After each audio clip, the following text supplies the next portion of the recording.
Hello everybody. So today I will talk about calculus. The topic today is about the tangent line. So now I will show you how to answer. First, we need to find first derivative and we have a cosine 8x. Next, we apply the formula in here.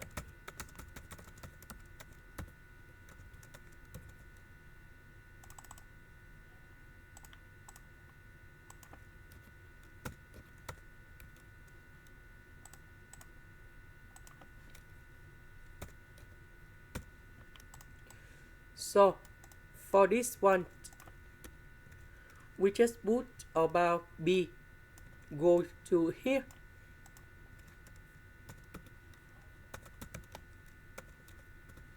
and we have number 8.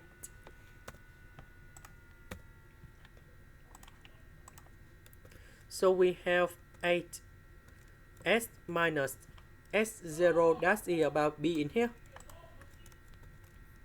and this one that is about number 0 cone here. And now we have the final answer.